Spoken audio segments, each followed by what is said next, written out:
오늘 예배는 코로나 예방을 위해 방역수칙을 준수하여 드립니다. 이 시간 하나님께서 각 사람에게 허락하신 구별된 예배 자리에서 마음과 뜻과 정성을 다해 예배할 때에 하나님께서 기뻐 받으실 줄 믿습니다. 이제 다 함께 일어나셔서 찬송가 1장 찬송하심으로 오순절 후 19번째 주일 예배를 하나님께 드리시겠습니다.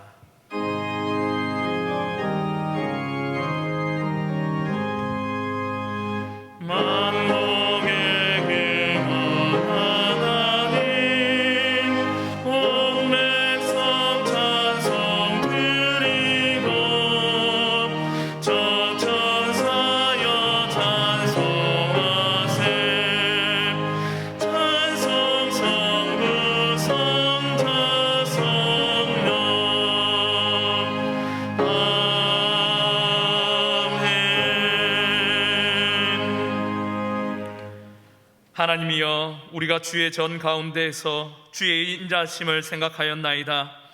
하나님이여, 주의 이름과 같이 찬송도 땅끝까지 미쳤으며 주의 오른손에는 정의가 충만하였나이다.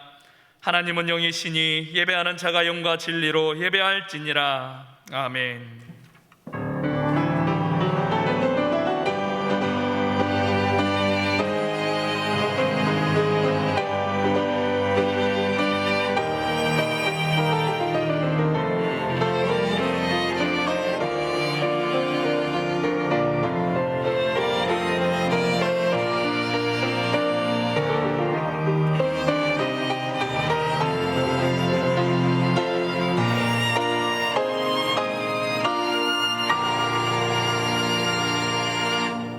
우리 삶의 주인이 되시는 하나님 아버지, 저희들은 덜풀과 같이 나약하고 유한한 인생인데 하나님의 무한하신 사랑과 권능으로 한 주간을 지켜주심에 감사를 드립니다. 하나님이 동행하셨기에 지난 한 주간 동안 저희들의 삶은 아름답고 가치가 있었습니다. 이처럼 우리 인생을 아름답게 만들어주시는 고마우신 하나님께 저희들이 주일 예배로 영광을 올려드립니다. 이전보다 더욱 뜨겁게 하나님을 사랑하며 하나님만 의지하며 예배드리게 하여 주옵소서. 살아계셔서 우리와 늘 함께 하시는 예수님의 이름으로 기원하옵나이다. 아멘.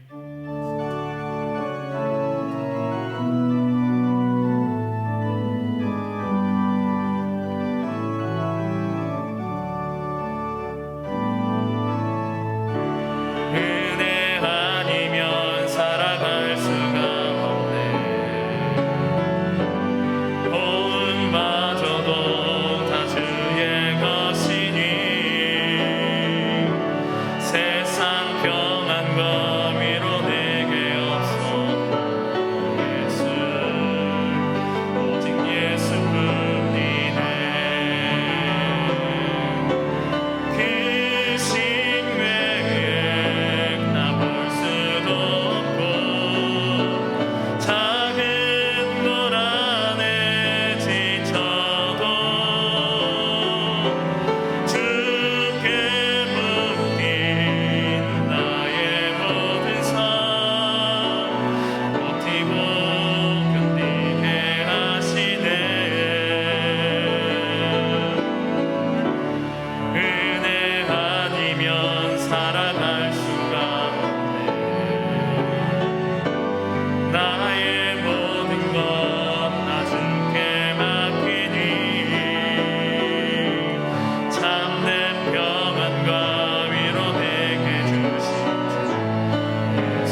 함께 예수 그리스도의 이름을 의지하여 참회의 기도를 드리실 때에 하나님과 자신만이 아는 은밀한 죄를 침묵으로 고백하시겠습니다.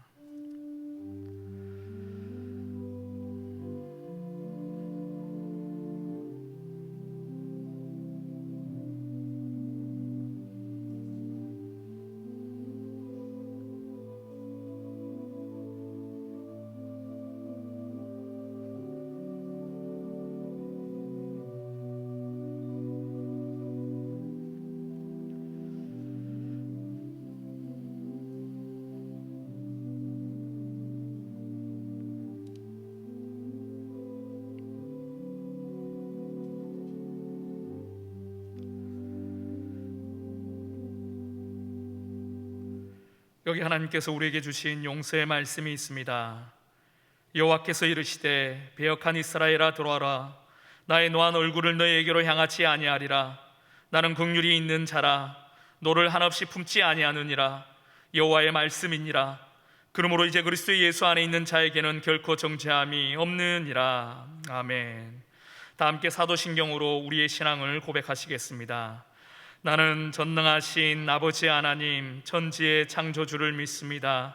나는 그의 유일하신 아들 우리 주 예수 그리스도를 믿습니다. 그는 성령으로 잉태되어 동정녀 마리아에게서 나시고 본디오 빌라도에게 고난을 받아 십자가에 못 박혀 죽으시고 장사된 지 사흘 만에 죽은 자 가운데서 다시 살아나셨으며 하늘에 오르시어 전능하신 아버지 하나님 우편에 앉아 계시다가 거기로부터 살아있는 자와 죽은 자를 심판하러 오십니다.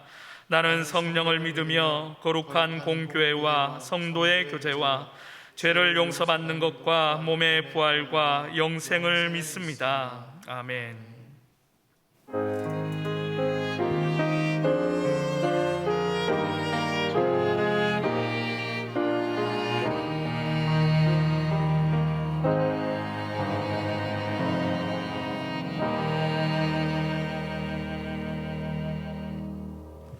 다 함께 자리에 앉으셔서 성시교독 하시겠습니다. 성시교독은 20번 시편 33편 말씀입니다. 너희 의인들아 여호와를 즐거워하라. 찬송은 정직한 자들이 마땅히 할 바로다. 수금으로 여호와께 감사하고 열줄 비파로 찬송할지어다. 새 노래로 그를 노래하며 즐거운 소리로 아름답게 연주할지어다. 여호와의 말씀은 정직하며 그가 행하시는 일은 다 진실하시도다. 그는 공의와 정의를 사랑하시며 세상에는 여호와의 인자하심이 충만하도다. 여호와의 말씀으로 하늘이 지음이 되었으며 그 만상을 그의 입 기운으로 이루었도다.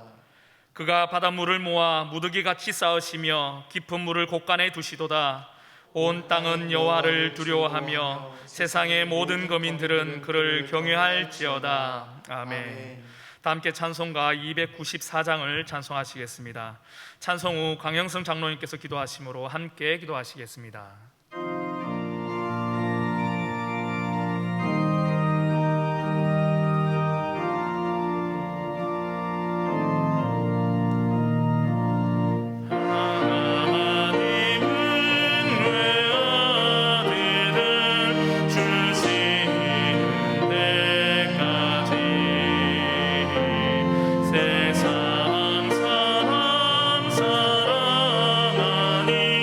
참 사랑하니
사랑과 은혜가 풍성하신 하나님, 이 땅에 오곡백과가 풍성한 열매를 맺게 하셔서 저들에게 창조의 은총을 깨닫게 하심을 진심으로 감사드리옵나이다.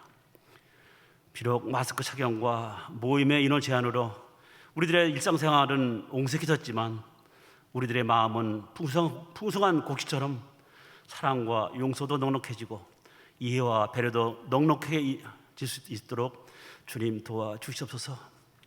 오늘 거룩한 주님의 날, 우리 영세 성도들 각자 예배 보는 장소는 달라도 마음은 성전에 모여서 한 마음으로 찬양과 경배를 드리게 하시니 진심으로 감사드리옵나이다. 긍휼을 베푸시는 주님, 오늘 이 시간도 저희들 늘 같은 모습의 탕자로 주님 앞에 나왔습니다. 주님의 뜻보다는 저희들의 생각이 앞선 한 주간이었습니다. 저희들은 지난 한 주간 삶 속에서 우리가 가지고 있는 것, 물질과 생명까지도 우리의 소유가 아니라 우리가 살아있는 동안 잠시 빌려주신 하나님의 선물임을 다시 한번 깨닫게 알았습니다. 은혜의 주님, 주님께서 세우신 영세교회가 성도들에게 사랑을 받으며 늘 주님이 주시는 사랑과 위로를 받는 복된 장소로 쓰게 됨을 감사드립니다. 코로나 팬데믹으로 비록 적은 무리가 이곳에 모였지만 모든 성도의 마음이 이곳에 가득함을 느끼며 주님께 다시 한번 감사드립니다. 주님, 저희들은 사랑하는 성도들을 만나고 또 보고 싶습니다. 하루속히 코로나가 끝나서 이전처럼 예배 시간에는 마스크 없이 힘껏 목 터져라 찬송하며 목사님 말씀에 큰 소리로 아멘하며 하답하고 예배가 끝난 후에는 친교실에서 기쁨으로 서로 포옹하며 안부를 물으며 집에서 싸온 반찬을 서로 나누며 식사하며 또 눈물을 감추며 주님의 은혜에 간증도 하고 자녀 자랑, 손녀 자랑하고 떠들고 시끄러운 날이 빨리 오도록 주님 도와주시옵소서. 저희들의 눈물을 감사로 바꿔주는 주님을 믿습니다. 주님 도와주시옵소서. 목자장이는 주님, 김태수 목사님 말씀을 통해 저희들이 어떤 처지에서도 주님께 감사와 회개와 결단을 역사가 일어나게 하시고 오늘 말씀으로 힘과 용기가 쏟아나서 내일부터 시작되는 세상에서 삶 속에서도 연약한 것 강하게 하시고 마귀의 유혹에서 승리하는 한 주간이 되도록 주님 도와주시기를 간절히 소원하옵나이다. 위로와 치유의 주님, 육신의 병으로 고통받고 있는 우리 형제들 많이 있습니다. 그들에게 치유의 은혜를 베푸셔서 슬프고 공고할 때 주님만 바라보는 새로운 용기를 얻게 하여 주시옵소서. 이 시간 예배를 위해서 안내, 또 찬양, 또 영상으로 헌신하는 모든 성길들 위해 주님께서 기억하시고 복 내려 주시옵소서. 이 모든 간구를 예수 그리스도의 이름으로 간절히 기도드리며 이제는 주님께서 저희들에게 가르쳐주신 기도로 다 함께 기도하오니 하늘에 계신 우리 아버지, 아버지의 이름을 거룩하게 하시며 아버지의 나라가 오게 하시며 아버지의 뜻이 하늘에서와 같이 땅에서도 이루어지게 하소서. 오늘 우리에게 일용할 양식을 주시고 우리가 우리에게 잘못한 사람을 용서하여 준 것 같이 우리 죄를 용서하여 주시고 우리를 시험에 빠지지 않게 하시고 악에서 구하소서. 나라와 권능과 영광이 영원히 아버지의 것입니다. 아멘.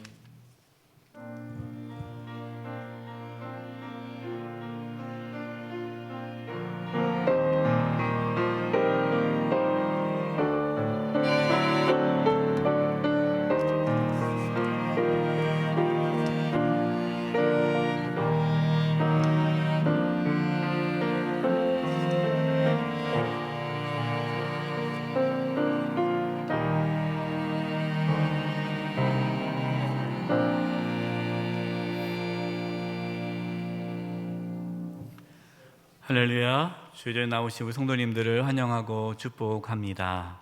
교회 소식 나누겠습니다. 방역 지침에 따라 이제 2주간 더 연장되었습니다. 4단계가 연장되어서요. 17일까지 모든 예배는 지금처럼 이제 본당 안에서 10%만 예배 드릴 수 있습니다. 이 시간에 본당에 또 우리 많은 인원이 들어오지 못하고 지금 우리 새가족 부실, 또 자모실, 또 친교실, 또 본당 지하 예배실 이렇게 흩어져서 또 예배드린 성도님들 계시고 가정에서 이 시간 또 영상으로 예배 드리신 분도 계시는데 어디 계시든지 간에 하나님의 크신 은혜가 그곳에 부어져서 예배하는 가운데 하나님 만나는 은혜와 축복이 있기를 간절히 바랍니다. 기도해 주셔서 하루속히 정말 우리 예배당에 모여서 함께 예배하며 우리 장로님 기도해 주셨던 것처럼 일상의 삶이 회복될 수 있기를 또 함께 기도해 주시기를 부탁드립니다. 오늘부터 베드로 전후서 강해 설교를 나누고자 합니다. 하나님께 저에게 주셨던 마음은요, 우리가 이제 마지막 때를 살아가고 있는데 이 마지막 때에 우리 성도님들이 어떻게 신앙생활을 해야 할지 베드로 전후서 말씀을 통해 나누려고 합니다. 여러분 함께 기도해 주시고 우리가 주일에 주시는 또 베드로 전후서 말씀을 통해서 이 마지막 때에 우리 모두 성도님들이 깨어 기도하고 주님 맞이할 수 있는 그러한 신앙 회복할 수 있기를 위해서 기도 부탁드립니다. 금요 성령 기도회가 이번 주 금요일에 있습니다. 10월 8일 오후 8시에 금요 성령 기도회가 있습니다. 성령의 능력을 구하라 라는 주제로 말씀을 나누고요, 함께 기도하고자 합니다. 우리 성도님들 함께 해주시고 또 실시간 또 영상으로 송출됩니다. 함께 성령 충만함을 구함으로 이 환난의 때에 승리할 수 있기를 소망합니다. 오늘 오후 찬양 예배 시에 세례 성례전이 있고요, 또 다음 주일 예배 시간에 성찬 성례전이 있습니다. 한 주간 동안 또 성찬 준비 마음으로 잘 준비해 주시고 다음 주에 성찬 예배 가운데 또 큰 은혜 있기를 바랍니다. 10월 17일이 저희 교회 추수감사 주일입니다. 10월 17일입니다. 기억하시고요. 또 한 해 동안 베풀으신 하나님의 은혜에 감사하며 또 추수감사 예물을 준비해 주시기 바라고요. 감사 영상 제작을 위한 내용이 우리 클로즈 뉴스 첫 번째 보면 나와 있습니다.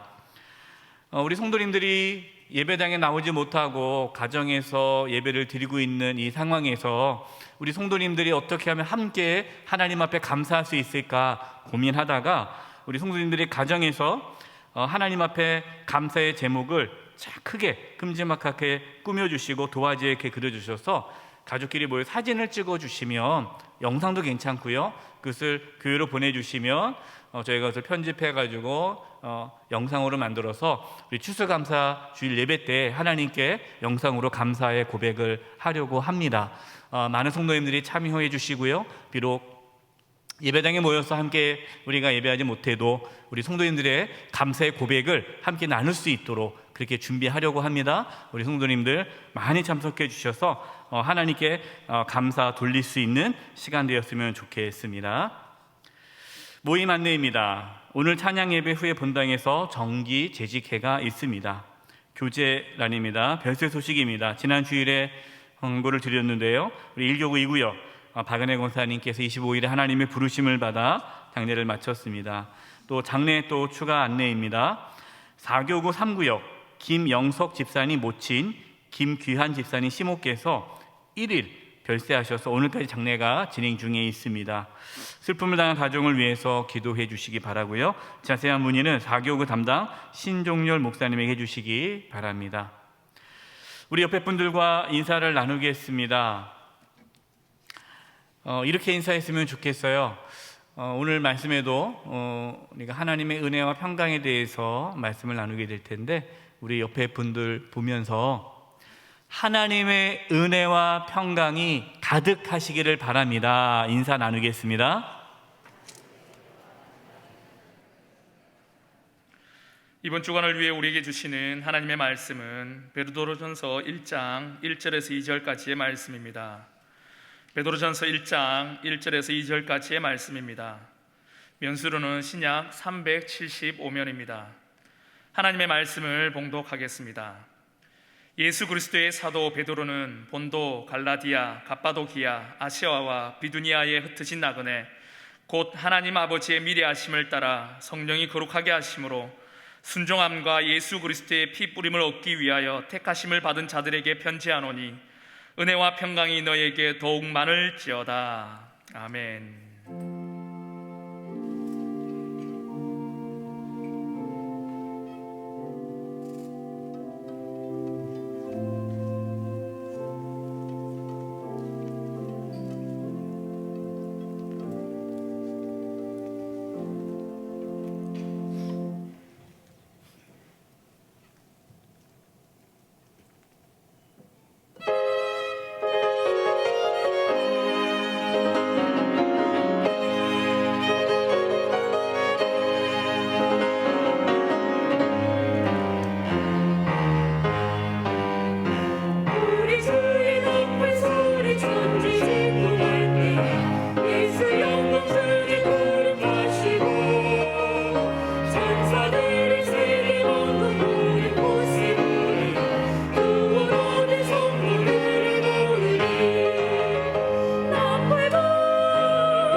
하나님께 영광을 돌려드리겠습니다.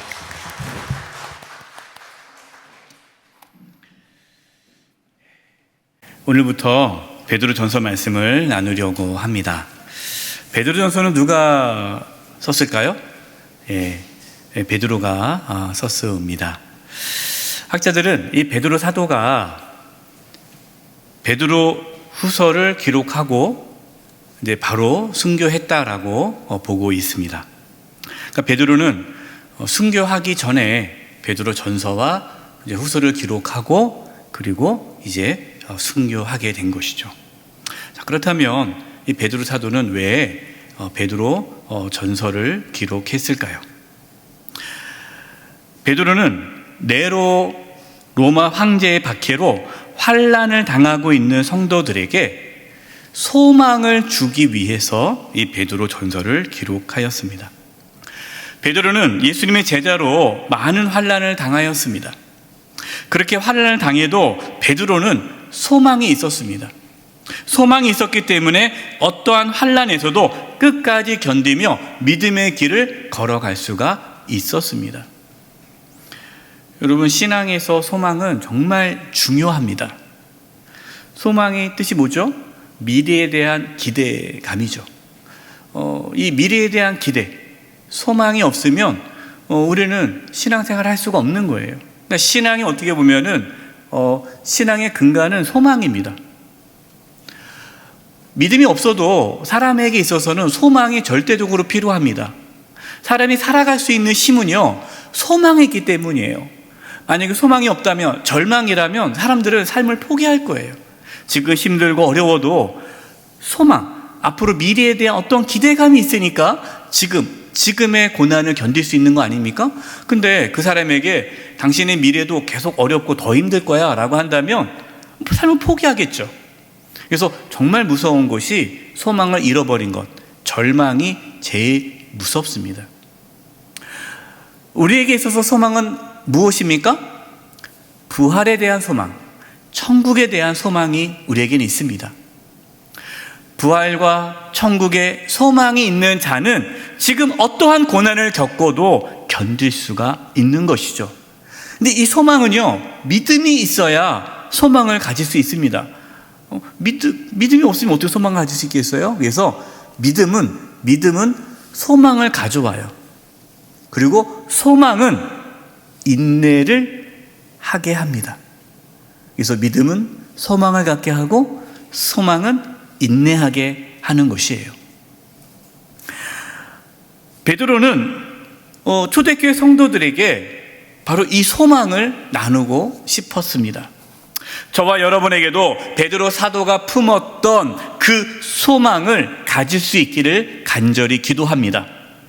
오늘 말씀에서는 우리가 어떠한 자인지를 말씀하고 있는데요, 우리가 어떠한 자인가, 내가 누구인가를 깨달으면 소망을 품을 수가 있습니다.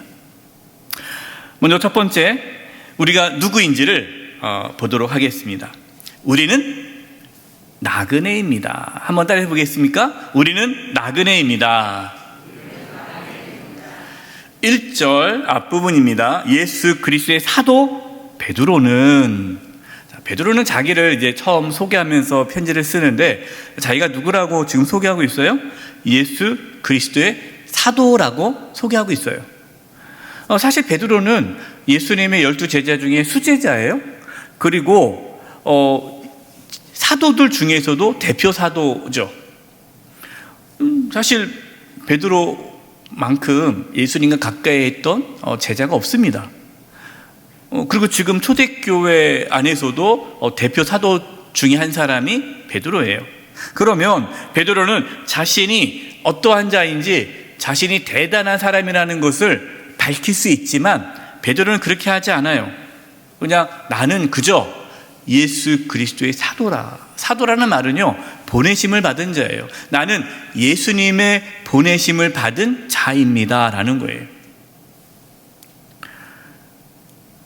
여러분, 우리도요, 예수님에게 보내심을 받은 자입니다.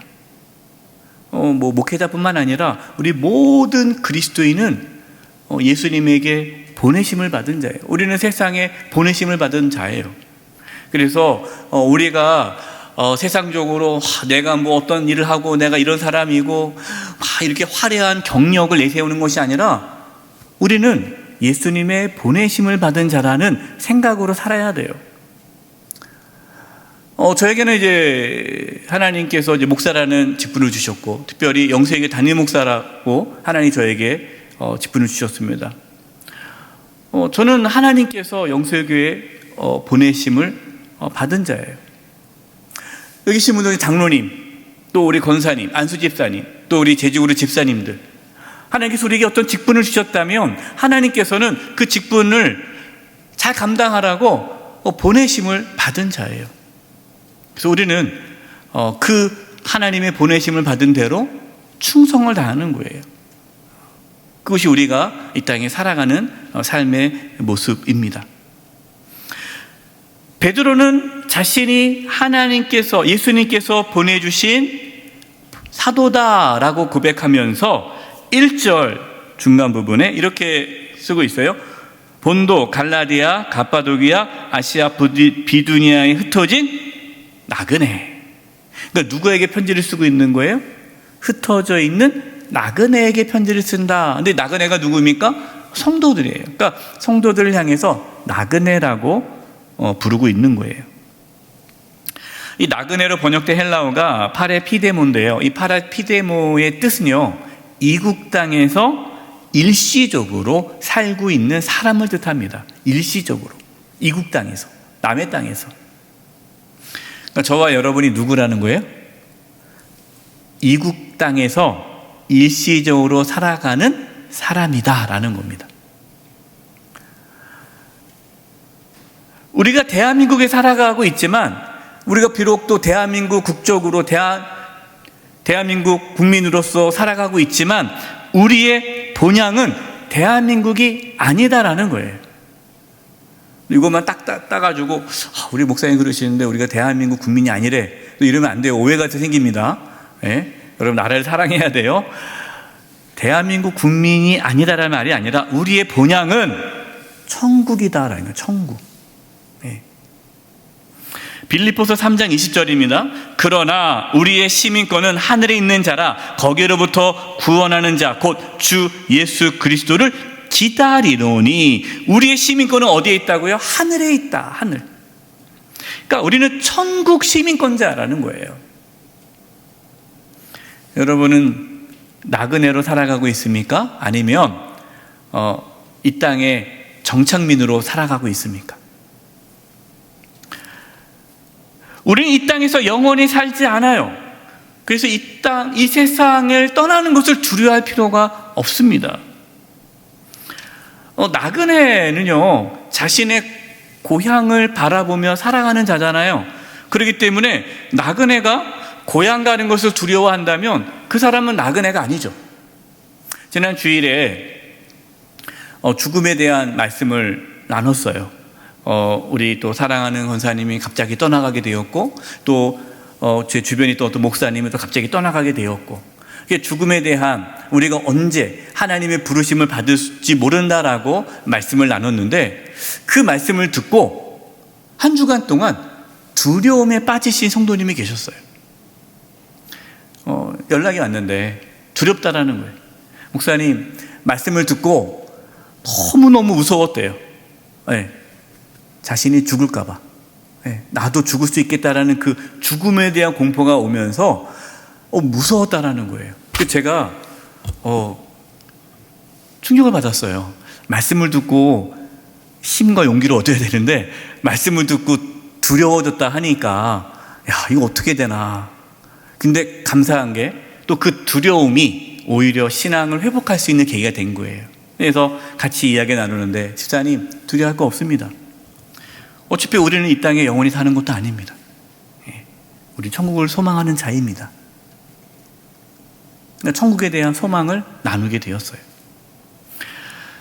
여러분, 만약에 우리가 죽음이 두렵다, 그렇다면 우리가 지금 나그네가 아니라는 거예요. 우리 나그네예요. 천국을 향해 걸어가는 자들이에요. 또한 나그네라는 것은요, 우리는 이 땅에서 박해와 환난을 받을 수밖에 없다는 뜻입니다. 옛날에 우리 국민이 이제 이민 가면요, 해외에 우리 국민들 보면 교민들이 어려움 많이 당했습니다. 인종차별을 참 많이 당했고, 그 새로운 나라 가서 그 동네에 살면서 그 주변 사람들이 이렇게 막 괴롭히고 이거 많이 당했거든요. 뭐 지금도 여전히 인종차별이 있고 어려움을 당합니다. 사실 뭐 이게 우리 국민뿐만 아니라 우리나라에서도 해외에서 온 노동자들, 다문화 가정에 있는 아이들이 사실 어려움을 당하고 있어요. 왜 그렇습니까? 다르니까. 우리 한국 사람하고 다르니까 차별을 하는 거예요. 어려움을 주는 거죠. 생김새가 다르고 삶의 방식이 다르기 때문에 어쩔 수 없이 다른 나라에서는 어려움을 겪을 수밖에 없는 겁니다. 우리도 마찬가지예요. 우리가 나그네이기 때문에 우리는 이 세상에서 세상 사람들과 다르게 살아가기 때문에 우리는 이 세상에서 박해를 받을 수밖에 없는 거예요. 이것이 거룩입니다. 우리가 세상 사람들과 다르게 살아가는 것이 거룩 아니겠습니까? 근데 내가 나그네라는 것을 잊어버리고 살아간다면 그 세상 사람들과 똑같이 살아가는 거예요. 그럼 그것은 내가 나그네라는 것을 잊어버리고 살아가는 것이죠. 기억하십시오. 우리는 나그네입니다. 천국을 소망하면서 살아가는 나그네예요. 이 땅의 삶이 전부가 아니고 우리는 천국을 향하여 걸어가는 순례자라는 것을 기억하시고 천국을 소망하시기 바랍니다. 두 번째, 이제 베드로가 너희는 나그네다라고 하면서 두 번째는 우리는 택함을 받은 자다라는 겁니다. 한번 따라서 해보겠습니다. 우리는 택함을 받은 자입니다. 우리는 하나님께 택함을 받은 자다라는 거예요. 자, 2절 앞부분을 제가 읽어드리겠습니다. 곧 하나님 아버지의 미리 아심을 따라 성령이 거룩하게 하심으로 순종함과 예수 그리스도의 핏부림을 얻기 위하여 택하심을 받은 자들에게 편지하노니. 누구에게 편지해요? 하나님에게, 하나님 아버지에게 택하심을 받은 자들에게 편지한다. 저와 여러분이 나그네라고 아까 말씀을 드렸는데 우리가 어떻게 나그네가 될 수 있었을까요?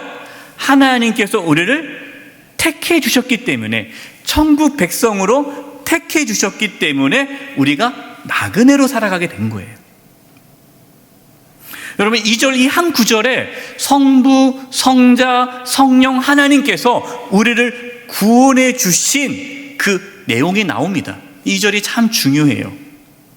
좀 더 구체적으로 이 2절 말씀을 한번 살펴볼 텐데요. 제가 2절 앞부분을 다시 표준 세번역으로 읽어드리겠습니다. 하나님 아버지께서 당신의 미리 아심을 따라 여러분을 택하여 주시고. 아멘. 하나님 아버지께서요, 저와 여러분을 택해 주셨는데 어떻게 택해 주셨느냐? 미리 아심을 따라. 하나님께서 우리를 미리 아셔서 택해 주셨다라는 거예요. 이 미리 아심이라는 단어가 중요한데 도대체 하나님께서 우리를 미리 아셨다는 게 무슨 뜻일까? 이 의미는요, 에베소서 1장 4절 5절에 나옵니다. 에베소서 1장 4절 5절에 이런 말씀이 있어요. 곧 창세 전에 그리스도 안에서 우리를 택하사 우리로 사랑 안에서 그 앞에 거룩하고 흠이 없게 하시려고 그 기쁘신 뜻대로 우리를 예정하사 예수 그리스도로 말미암아 자기의 아들들이 되게 하셨으니. 아멘. 하나님께서 우리를 택하셨는데 언제 택하셨다라는 겁니까? 창세 전에, 아주 오래전에, 내가 태어나기도 전에 나를 택하셨다라는 거예요. 그러니까 미리 아심으로 우리를 택했다라는 것은요, 내가 태어나기도 전에 하나님께 택하셨다라는 거예요. 이게 무슨 뜻일까요? 이 뜻은요, 내가 하나님께 택함을 받을 만한 일을 한 것이 없다라는 뜻이에요. 태어나기도 전에 나를 택해 주셨다는 말이 뭐예요? 조건 없이 택해 주신 거예요. 우리 성도님 중에 이렇게 말씀하시는 분이 있어요. 목사님, 저는 천국 못 갈 것 같아요. 아니, 집사님이 왜 갑자기 왜 천국 못 갈 것 같다는 생각을 하십니까? 제가 아무리 자기를 봐도 하나님께서 자기를 천국으로 데려갈 만큼 자기가 뭐 한 게 없다라는 거예요. 하나님을 위해서 살지도 않았고, 뭐 기도 생활도 제대로 안 하고, 말씀도 제대로 안 보고, 가만히 보니까 내가 하나님을 위해 사는 것보다 죄를 많이 짓고 사는 것 같아요. 그래서 자기가 생각해 보니까 이렇게 살다가는 자기가 천국을 못 갈 것 같다라는 거예요. 여러분, 이 자리에 계신 분들 중에 천국에 갈 만한 일을 하신 분 계신가요? 없습니다. 저와 여러분이 하나님의 택함을 받게 된 것이 우리가 뭔가 천국 갈 만한 뭔가 착한 일을 해서, 선한 일을 해서, 자격이 있어서 하나님의 선택을 받은 것이 아니다라는 것이에요. 이것을 지금 베드로가 성도들에게 얘기하는 거예요. 하나님께서 너희들을 택해 주셨는데 너희들이 자격이 없지만, 한 것도 없지만 하나님의 은혜로, 하나님의 긍휼하심으로, 하나님의 사랑으로 너희가 택함을 받았다라고 말씀하고 있어요. 로마서 5장 8절입니다. 우리가 아직 죄인 되었을 때 그리스도께서 우리를 위하여 죽으심으로 하나님께서 우리에 대한 자기의 사랑을 확증하셨느니라. 하나님께서 우리를 언제부터 사랑하셨습니까? 우리가 죄인 되었을 때. 우리가 죄인 되었을 때. 한번 따라서 해보겠습니다. 하나님께서 나를 택해 주셨습니다. 조건 없이 택해 주셨습니다. 자격이 없는데 택해 주셨습니다. 여러분, 이걸 믿으십니까? 네. 우린 자격이 없어요. 구원받을 자격이 없어요. 택해 주신 거예요. 이게 은혜죠. 근데 하나님께서 왜 저와 여러분을 택해 주셨을까요? 그 많은 사람들 중에 아무것도 아닌데, 진짜 아무것도 아닌데 왜 택해 주셨을까요? 그 이유가 무엇입니까? 그 다음에 나오는 거예요. 2절, 그 다음 9절 표준 세번에 제가 읽어드릴게요. 성령으로 거룩하게 해주셨으므로 여러분은 예수 그리스도께 순종하게 되었으며, 성령으로 거룩하게 하기 위해서 저와 여러분을 택해 주셨습니다. 우리가 예수님을 믿을 때 하나님께서 우리에게 성령님을 보내주십니다. 성령님께서 우리 안에 오시게 됩니다. 그래서 우리는 거룩한 자가 된 거예요. 우리가 성도라고 하지 않습니까? 여러분, 우리가 어떻게 거룩한 자가 됩니까? 우리가 착하게 살아서, 거룩한 삶을 살아서 성도, 거룩한 자가 된 것이 아니에요. 우리가 예수님을 믿고 나면 하나님께서 우리에게 성령님을 보내주시기 때문에 성령님이 우리 안에 계셔서 우리가 성도, 거룩한 자가 된 것입니다. 하나님께서 우리를 왜 선택하셨습니까? 성령님을 보내주셔서 우리가 거룩한 자가 되기 위해 하나님께서 우리를 선택해 주셨다라는 것입니다. 근데 놀라운 사실은요, 우리 안에 계신 성령님께서 우리로 하여금 실제로 거룩한 삶을 살아가도록 이끄신다라는 거예요. 그래서 성령님께서 예수님께 순종하도록 우리를 이끄십니다. 여러분, 우리가 은혜 받으면요, 성령 충만하면 어떤 마음이 듭니까? 주님을 위해 살고 싶은 마음이 들죠. 주님을 위해 살고 싶은 마음이 들지 않겠어요? 예. 요즘에 신학대학에 이렇게 신학대학원을 가는 그러한 신대 여성들이 많이 줄었다고 해요. 그 이유가 뭘까요? 은혜 받은 청년들이 줄어든 거예요. 물론 그렇다고 오해하면 안 돼요. 은혜 받았다고 다 신학교 가면 안 됩니다. 은혜 받았다고 해서 다 목사님 되는 건 아니에요. 그러나 예전만큼 그만큼 은혜 받는 청년들이 줄었다라는 거예요. 왜냐하면 은혜 받으면 주님을 위해 살고 싶은 거예요. 내가 선교사가 되고 싶고 목사님이 되고 싶고 주를 위해 평생 살고 싶은 거예요. 여기 계신 분들 다 경험하지 않았습니까? 우리가 은혜 받으면, 성령 충만해지면 주님을 위해 살고 싶잖아요. 왜 그렇습니까? 성령께서 우리 마음 가운데 그 감동을 주시는 거예요.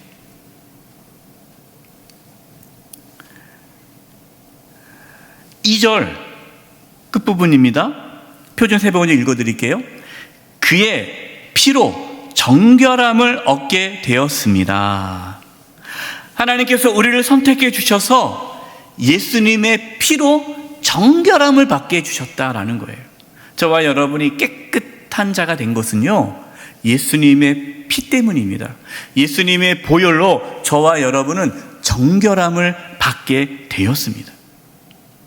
자, 이렇게 하나님께서 우리를 선택해 주시고 성령님을 보내주셔서 거룩한 자가 되게 해주시고 예수님께 순종하고 또 예수님의 피로 우리를 깨끗게 하셨는데 그 이유가 무엇입니까? 디도서 2장 14절.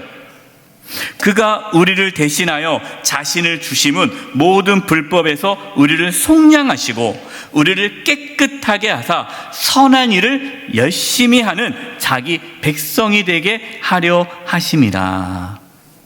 선한 일을 열심히 하는 하나님의 백성이 되게 하시려고 저와 여러분을 택해 주셨다라는 겁니다. 여러분, 이게 놀라운 일이에요.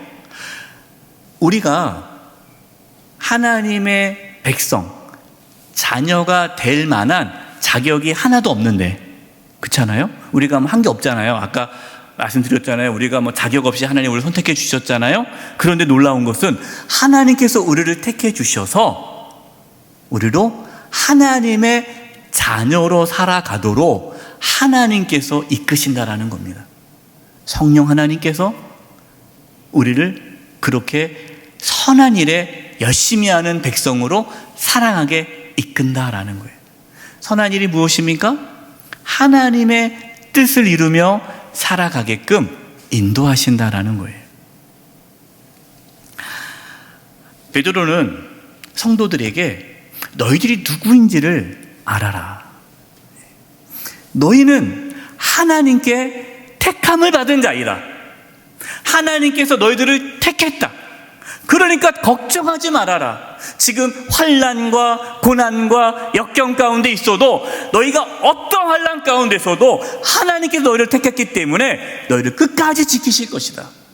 여러분, 하나님이 우리를 미리 아시고 우리를 택해 주셨어요. 창세 전부터 택해 주셨어요. 그런데 지금 우리의 상황과 처지를 하나님이 모르시겠습니까? 다 아십니다.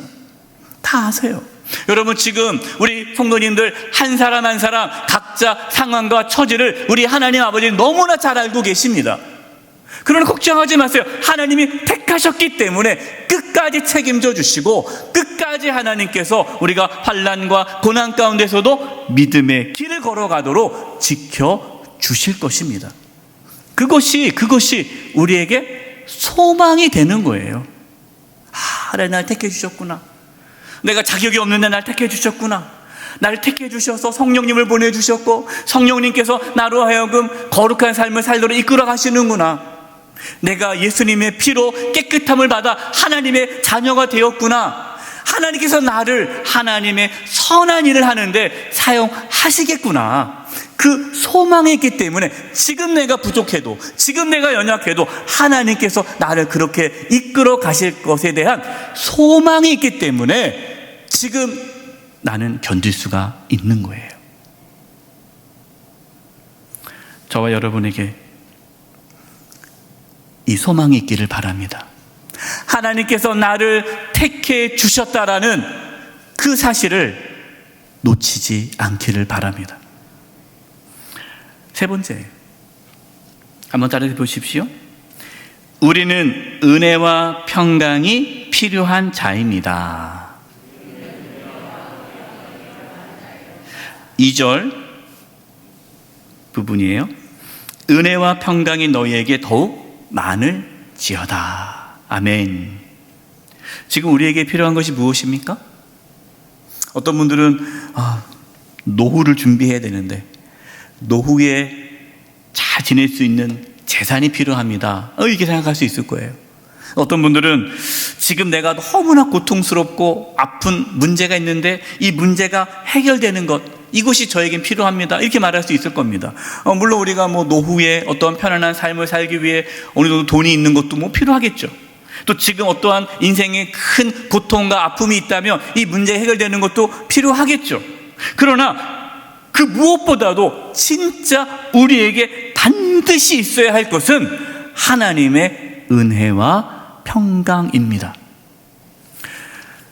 지금 베드로가 성도들에게 하나님의 은혜와 평강이 더 많아지기를 지금 기도하고 있어요. 축복하고 있어요. 여러분, 지금 이 초대교회 성도들은 어떤 상황입니까? 네로 황제의 아주 박해로 인해서 너무나 힘들게 신앙생활하고 있어요. 어떻게 보면 이 네로 황제의 박해가 사라지고 자유롭게 신앙생활할 수 있는 그것이 가장 필요할 수 있을 것입니다. 지금 우리 북한에 있는 우리 지하교회 성도들, 정말 그들에게 가장 필요한 것은 저 북한 정권이 무너지고 정말 자유로운 나라에서 마음껏 예배할 수 있는 그날이 오는 게 필요하지 않겠어요? 그들에게 그것이 가장 필요하지 않겠어요? 그런데 베드로는 그걸 기도하지 않아요. 하나님의 은혜와 평강이 더욱 많아지기를 기도합니다. 왜 그럴까요? 앞서 말씀드렸습니다. 우리는 나그네입니다. 나그네이기 때문에 우리는 이 땅에서 고난과 환난을 피할 수가 없어요. 여러분, 우리는 몸이 연약합니다. 그렇기 때문에 시간이 지날수록 우리는 몸이 아플 수밖에 없어요. 또 이 세상은 악으로 가득 차 있습니다. 악인이 있어요. 이 세상이 악이 가득하기 때문에 그 악으로 인해서 우리는 고통을 당할 수밖에 없어요. 여러분, 코로나19 이 바이러스가 사라지면 그 다음에 우리가 평안해질 것 같습니까? 아니, 그렇지 않아요. 또 다른 환난이 찾아올 거예요. 우리는 마지막 때를 살아가기 때문에 우리에게는 끊임없이 환난과 박해가 올 수밖에 없습니다. 그럼 무엇을 기도해야 될까요? 하나님, 이 박해가, 이 환난이 없어지게 해주세요. 그걸 기도해야 될까요? 물론 필요하겠죠. 우리가 코로나 바이러스가 없어지기를 기도하는 게 필요하죠. 그러나 정말 필요한 것은 우리가 이 코로나 바이러스가 가득한 이 삶 속에서도 또 앞으로 또 우리에게 다가올 어떤 환난과 고난 가운데서도 하나님의 은혜와 평강이 부어져서 그 모든 것을 견딜 수 있기를 기도해야 한다는 것입니다. 은혜가 무엇입니까? 은혜는 죽을 수밖에 없는 죄인을 구원하기 위해 독생자 예수님을 십자가에 내어주신 그 하나님의 사랑이 은혜예요, 은혜. 여러분, 우리가 이 놀라운 하나님의 사랑, 이 은혜를 경험하는 자는요, 모든 환난을 견딜 수 있습니다. 저는 목회하면서요, 정말 힘든 상황에서도 그 환난 가운데서도 기쁨으로 견디는 분들을 봅니다. 그분이 어떻게 그 견딜 수 있을까요? 얘기하는 거예요. 나같이 죄인을 구원해 주신 그 하나님의 은혜만 기억하면 일단 눈물이 난다는 거예요. 가난도, 그 아픔도, 그 어떠한 고통도 다 견딜 수 있는 것이 하나님의 사랑 때문인 거예요. 평강이 무엇입니까? 평강이란 하나님과의 관계가 회복된 상태가 평강이에요. 그리고 하나님 관계가 회복되고 또 내 주변에 있는 사람과 관계가 회복된 것이 평강입니다. 이 평강을 샬롬이라고 해요. 샬롬. 부족함이 없는 상태예요. 환난이 없어서 그냥 먹고 살기가 편해져서 평안해가지고 세상적으로 정말 안락한 삶을 산 것이 평강이 아니라 어떠한 상황에서도 하나님께 주시는 평강을 누리는 것이에요. 여러분, 평강에 대해서 예수님께서 이렇게 말씀해 주셨어요. 요한복음 14장 27절입니다. 평안을 너희에게 끼치노니 곧 나의 평안을 너희에게 주노라. 내가 너희에게 주는 것은 세상이 주는 것과 같지 아니하니라. 너희는 마음에 근심하지도 말고 두려워하지도 말라. 예수님께서 우리에게 주시는 평강은 세상에서 주는 평강이 아니다라는 거예요. 세상이 주는 평강은 뭡니까? 문제가 해결돼야 돼요. 어려움이 해결돼야 돼요. 그래야 찾아오는 평강이 세상에서 줄 수 있는 평강이에요. 그러나 우리 예수님께 주시는 평강은 무엇입니까? 어떠한 상황에서도 누릴 수 있는 평강이에요. 세상이 줄 수 없는 평강이에요. 요한복음 16장 33절입니다. 이것을 너희에게 이르는 것은 너희로 내 안에서 평안을 누리게 하려 합니다. 세상에서 너희가 무엇을 당하나? 환난을 당하나 담대하라. 내가 세상을 이기었노라. 아멘. 여러분, 우리는 환난을 당할 수밖에 없습니다. 그럼 걱정하지 마십시오. 우리에게 하나님의 은혜와 평강이 부어지면 그 어떠한 환난 가운데서도 우리는 소망을 갖게 되고 믿음의 길을 걸어갈 수가 있게 됩니다. 결론입니다. 저와 여러분은 나그네입니다. 우린 나그네예요. 천국을 소망하면서 사랑하는 나그네입니다. 나그네는 환난을 당할 수밖에 없어요. 왜? 나그네니까. 우리는 이 세상 사람들과 다르게 살아가기 때문에 환난을 당할 수밖에 없습니다. 걱정하지 마십시오. 하나님께서 저와 여러분을 택해 주셨습니다. 아무 자격이 없지만 정말 죄인인 저와 여러분을 택해 주셔서 성령님을 보내주시고 성령 하나님께서 저와 여러분이 예수님께 순종하게 하고 하나님의 일에, 선한 일에 헌신하고 동참하는 하나님의 백성이 되도록 이끌어 가실 것입니다. 지금 내가 부족하고 연약해도 하나님은 절대로 저와 여러분을 포기하지 않으시고 선택하셨기 때문에 끝까지 이끌어 가실 것입니다. 우리에게 필요한 것이 무엇입니까? 하나님의 은혜와 평강입니다. 하나님의 은혜와 평강을 구하십시오. 우리의 가정 가운데, 우리 교회 가운데, 이 대한민국 가운데 하나님의 은혜와 평강이 가득하기를 기도하시기 바랍니다. 간절히 원합니다. 저와 여러분 가운데 하나님의 은혜와 평강이 가득하기를 간절히 축원드립니다. 기도하겠습니다.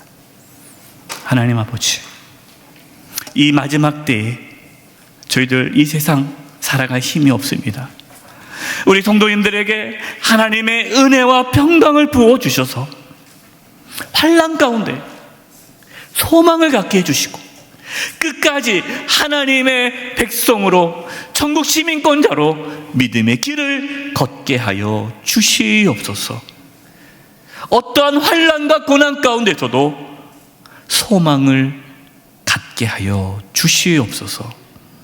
예수님의 이름으로 기도드립니다. 아멘. 다 함께 찬송가 238장을 찬송하시겠습니다. 4절 찬양하시면서 하나님께 봉헌하시겠습니다.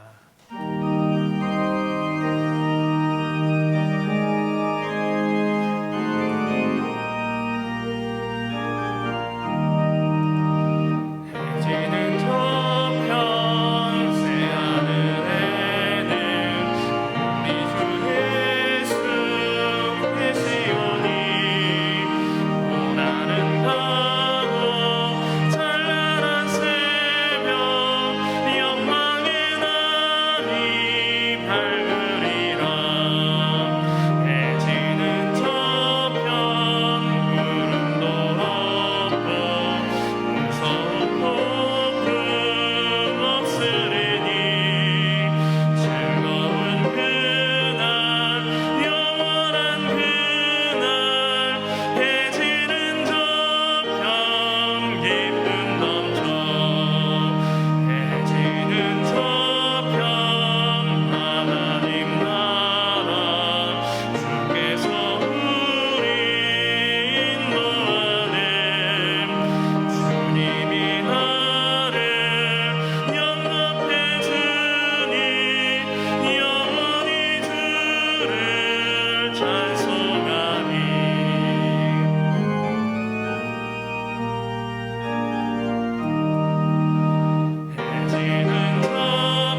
살아계신 하나님 아버지, 저희들에게 믿음을 부어주셔서 이렇게 주님께 나와 예배하며 귀한 예물을 드리게 하심을 감사드립니다. 저희가 드리는 예물을 기뻐 받아주시고 하나님의 영광을 위하여 사용하여 주시옵소서. 몸이 연약한 성도들이 있습니다. 이 시간 찾아가셔서 치료해 주시되 몸 안에 있는 모든 암세포들이 다 사라지게 하여 주시고 연약한 몸의 기관들이 정상이 되도록 이 시간 깨끗하게 치료하여 주시옵소서. 우리 성도님들의 직장과 사업장을 하나님께서 지켜주셔서 이 땅에 살아가면서 물질에 어려움이 없게 해주시고 필요한 모든 것들을 하나님이 친히 공급하여 주시옵소서. 하나님, 우리 사랑하는 성도님들 한 영혼 한 영혼 붙잡아 주셔서 이 코로나로 인하여서 큰 환난 중에 있지만 소망을 갖게 해주시고 어떠한 인생의 역경과 환난 가운데서도 믿음의 길을 걸어갈 수 있도록 성령 하나님 붙잡아 주시옵소서. 저희들 연약합니다.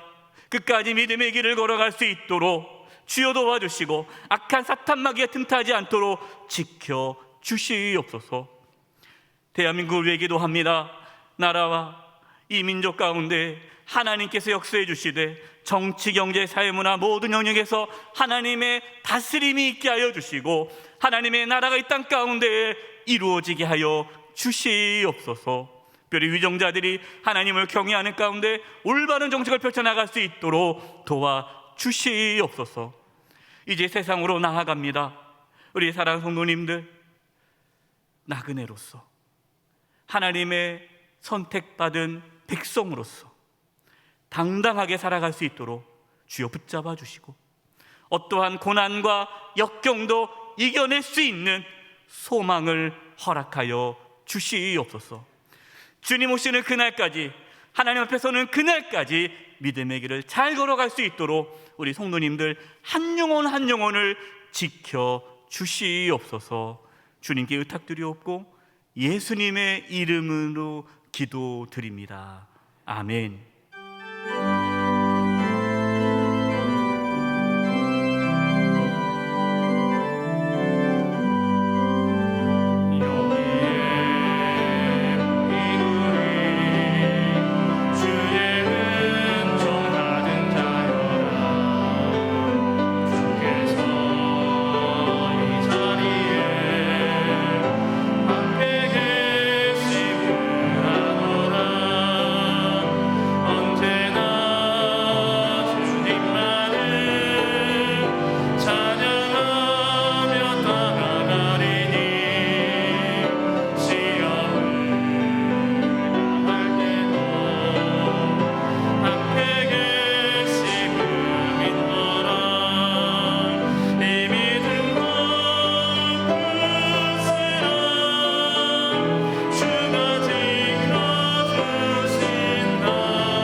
지금은 우리 주 예수 그리스도의 은혜와 하나님 아버지의 그 크신 사랑하심과 성령님의 교통하심과 충만하심이 우리 사랑하는 영세 모든 성도님들 한 영혼 한 영혼 위에와 그 가정과 직장과 삶의 터전 위에 한 주간 삶의 여정 위에 영세 교회 이 나라 민족 위에 이제부터 영원토록 함께하옵시기를 간절히 축원하옵나이다.